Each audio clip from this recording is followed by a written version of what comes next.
अस्सलाम वालेकुम, आदाब। मैं हूं अब्दुल क़ादिर। आइए 28 जनवरी की देखते हैं टॉप 10 न्यूज़। यरूशलेम में यहूदी इबादतगाह पर हमला। नबी याकूब बस्ती के पड़ोस में एक बंदूक बरदार ने यहूदी इबादतगाह में इबादत गुजारों पर कर दी फायरिंग। 9 इसराइलियों को कर दिया हलाक। गाज़ा में हमास के तर्जुमान हाजिम कासिम ने कहा, ये कार्रवाई काबिज़ीन के मुजरिमाना इक़दामात का कुदरती रद्द-ए-अमल।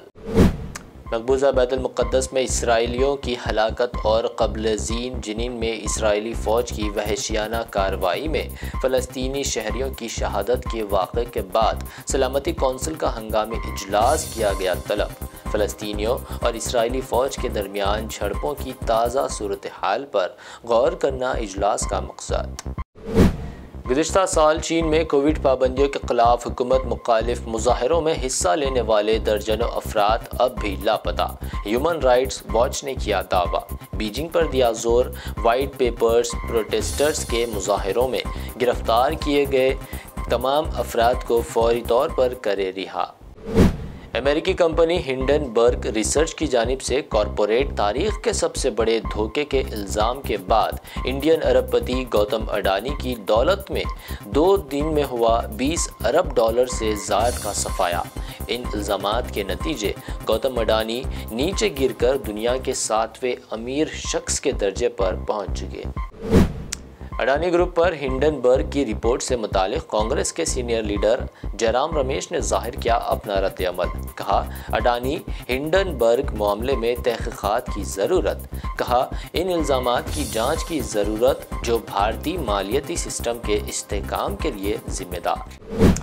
भारत जोड़ो यात्रा इन दिनों जम्मू व कश्मीर में जारी। यात्रा में शामिल हुई कांग्रेस की खातून लीडर अलका लांबा मोदी हुकूमत पर लगाया इल्ज़ाम, मरकजी हुकूमत भारत को जुड़ने नहीं देना चाहती। सिक्योरिटी में हुई कोताही पर कहा, अगर सिक्योरिटी इंतजामात पुख्ता होते तो गुज़िश्ता रोज़ हम 10 किलोमीटर की यात्रा कर लेते मुकम्मल। BRS का हैदराबाद में इंज़माम मेले का इनेकाद। उड़ीसा के साबिक़ चीफ मिनिस्टर गिरिधर गमांग, उनकी अहलिया समेत कई दूसरे लीडर्स CM KCR की मौजूदगी में भारतीय राष्ट्र समिति में हुए शामिल। CM KCR ने कहा, BRS मुल्क की सोच को बदलने के अज़्म के साथ उभरी है।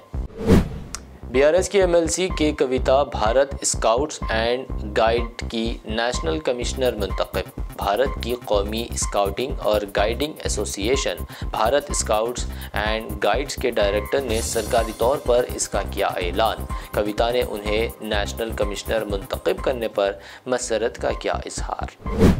वायस शर्मिला की पदयात्रा का दोबारा होगा आगाज। पदयात्रा जारी रखने पुलिस ने दे दी मशरूत इजाज़त। वरंगल पुलिस कमिश्नर रंगनाथ ने 2 ता 8 फरवरी पदयात्रा की दी मशरूत मंजूरी। सियासी जमातों, मज़ाहिब, ज़ात पात और किसी की भी खिलाफ शख्सी मुतनाज़ा रिमार्क्स न करने के लगाए शराइत।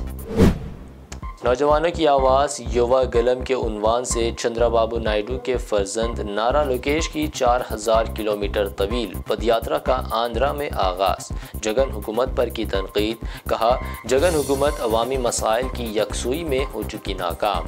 नौजवानों के लिए अलहदा इंतखाबी मंशूर जारी करने का किया ऐलान। ये थी BBN टॉप 10 न्यूज़ की 10 अहम खबरें। BBN चैनल को सब्सक्राइब और इस वीडियो को लाइक शेयर ज़रूर करें।